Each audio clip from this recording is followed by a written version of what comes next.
Right now we have an empty backend folder. By the end of this episode, it will be a real running server built with Nest.js, talking to a real PostgreSQL database that we start with a single Docker command. No installing Postgres by hand, no headaches. Let's build it. Hey there, welcome to the class. Today we bring this project to life. In the prologue, you and I installed our tools and set up the monorepo skeleton, so the workspace is sitting there waiting for code. So now let's try to understand what NestJS actually is, because we are going to live inside this framework for the next 20 episodes. NestJS is a structured framework for Node. Instead of one giant pile full of routes, it gives us 3 building blocks. And I want you to remember these 3 words. A controller answers web requests, things like get me the products. A service does the actual work behind that request. And a module groups related controllers and services into one tidy box. You can see the flow right here. The browser sends a request, the controller receives it, and it hands the real work to the service. And here is the magic part. Nest wires all of this together with something called dependency injection.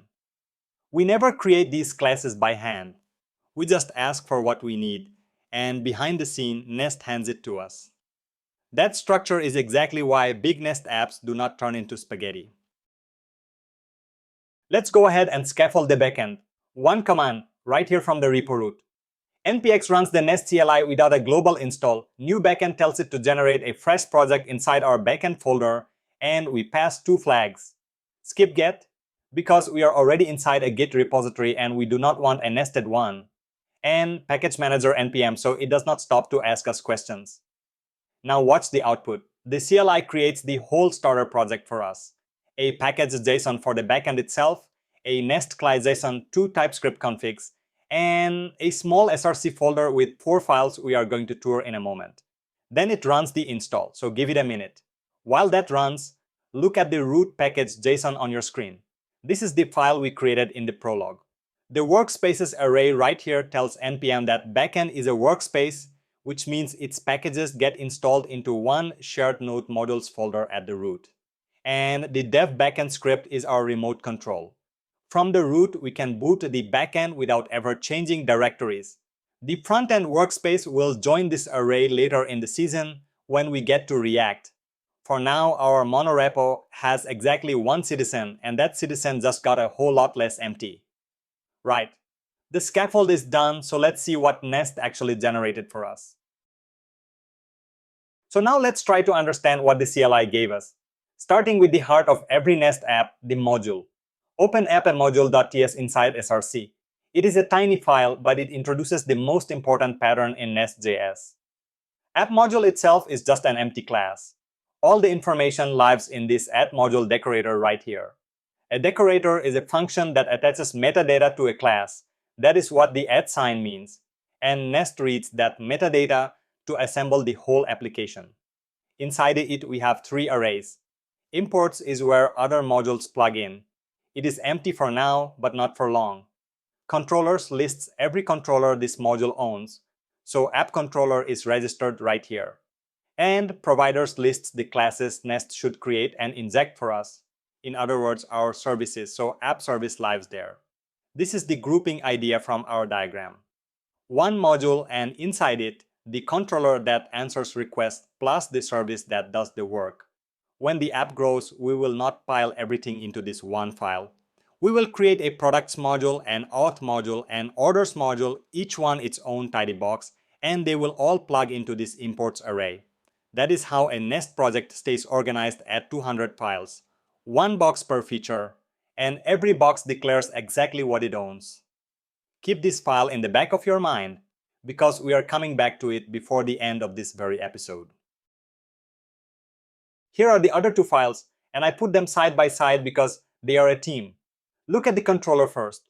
The add controller decorator marks this class as a request handler, and the empty parentheses mean it answers on the root path. Then at get right here marks get hello as the handler for get requests. So when a get request arrives, Nest calls this exact method. There is no routing table to maintain by hand. The decorators are the routing table. Now can you see this constructor? One line, private read-only app service. That single line is dependency injection in action. We never write new app service anywhere in this project. We simply declare, I need an app service, and Nest looks at the provider's array in our module, creates one instance, and hands it in behind the scene. The controller stays thin on purpose. It receives the request, delegates to the service, and returns whatever comes back. Now look at the service below. @injectable marks the class as a provider, which is what makes it available for injection in the first place. And getHello just returns the string hello world. It looks almost silly today, but this exact shape scales all the way up. Later in the course, our service methods will query Postgres, call OpenAI, and search vectors, and the controller above them will barely change. Thin controllers, busy services. Keep that rhythm in your head. Now the front door of the whole application, main.js. This is the file Node actually runs. The bootstrap function creates the app from our app module, and then we make 3 decisions that will pay off for the rest of the course. First, set global prefix with API. From now on, every single root in this backend starts with /API. Our hello endpoint is not at the root anymore, it lives at /API. That keeps our future front-end routes and our backend routes from ever colliding. Second, use global pipes with a validation pipe right here. This tells Nest to automatically validate every incoming request body against rules we will define later, and transform true converts the raw JSON into proper typed objects. The pipe leans on 2 helper packages behind the scene, class validator and class transformer, so we install those in the terminal below. Third, enable CORS.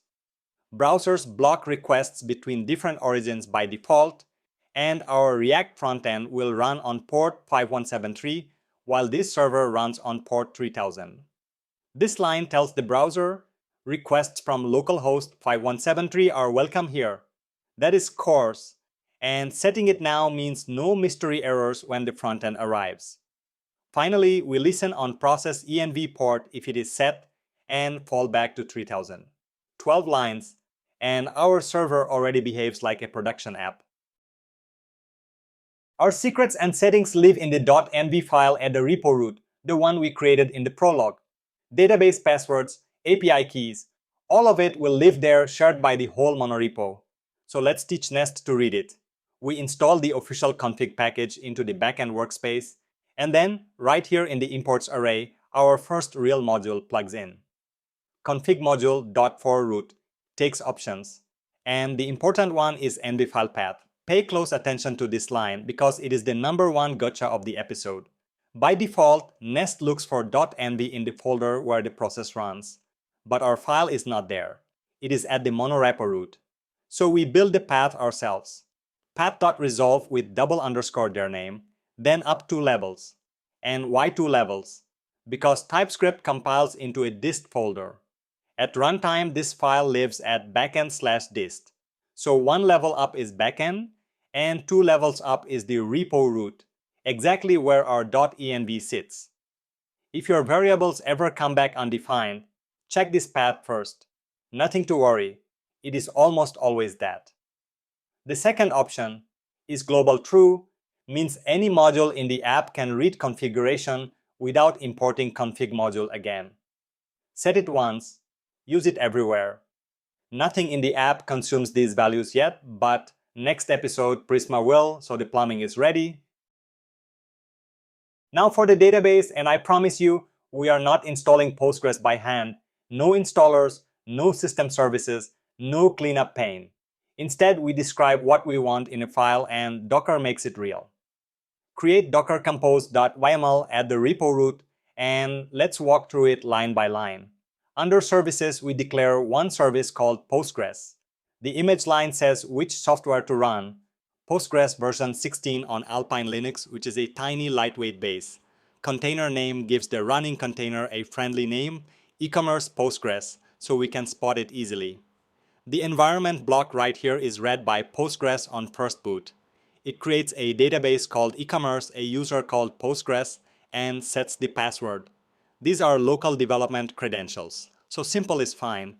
The ports line maps port 5432 inside the container to port 542 on your machine. host side first, container side second. That is what lets our backend talk to the database as if it were installed locally. And the last piece is my favorite. Containers are throwaway by design.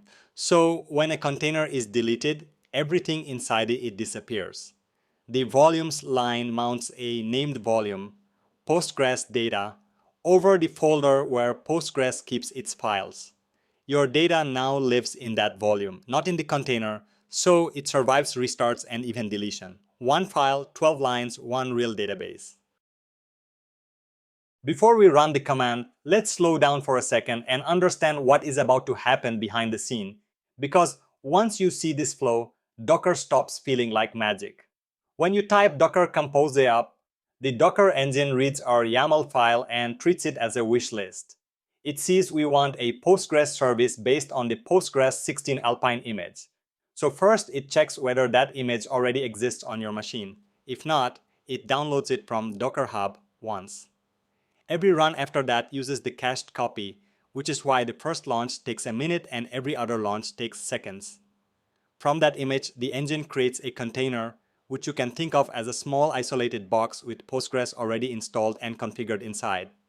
It publishes port 5432 from the box to your machine, mounts our named volume for the data files, and applies the environment variables that create the e-commerce database. One quick note on the command itself. Modern Docker uses Docker Compose with a space as two words.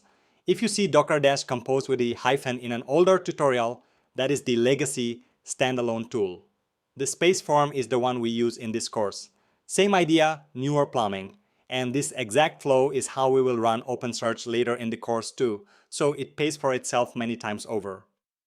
Alright, you know what the machine is going to do. Let's actually do it. First, let's record our database settings in the root.env file, the same file our config module now reads. Host is localhost, port is 5432, and the username, password, and database name match exactly what we wrote in the compose file. Nothing consumes these values yet, but next episode Prisma will build its connection string from them. So we are setting the table today. And a small habit that will save you one day, this file never goes into guide. We commit an example file with placeholders instead, and every developer copies it to their own .env. Now the big moment. Docker compose up with the -d flag so it runs detached in the background and gives us our terminal back. You can see Docker create the network, create the volume, and start the container. Then Docker ps lists every running container, and right here is e-commerce Postgres, status up, with Pi432 mapped to our machine.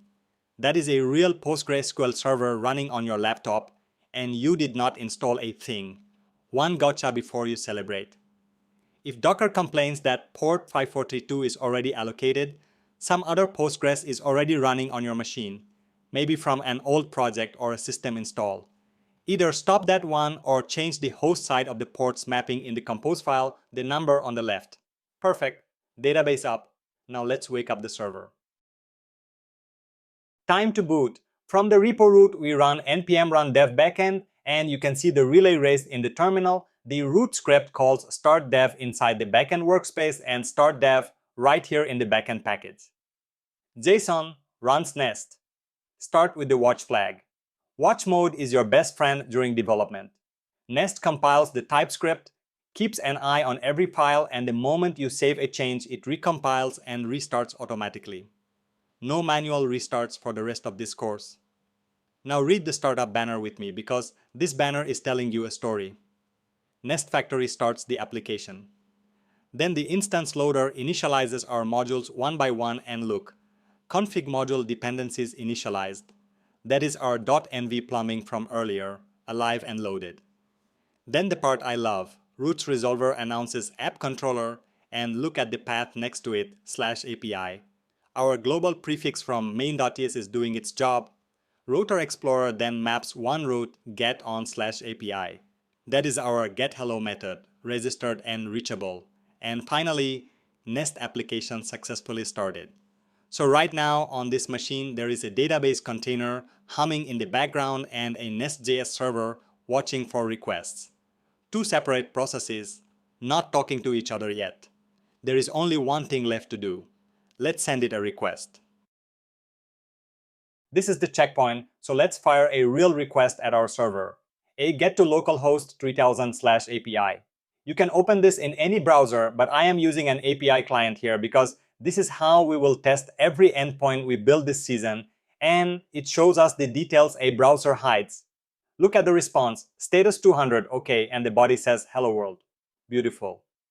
Now let's trace the full journey of that request because you and I built every step of it. The request arrives on port 3000 where our server is listening. The global prefix strips the API part and looks for a controller on the root path. That is our app controller right here on the screen. The @get decorator matches the method, so Nest calls getHello. The controller asks the injected service, the service returns hello world, and Nest ships it back with the 200.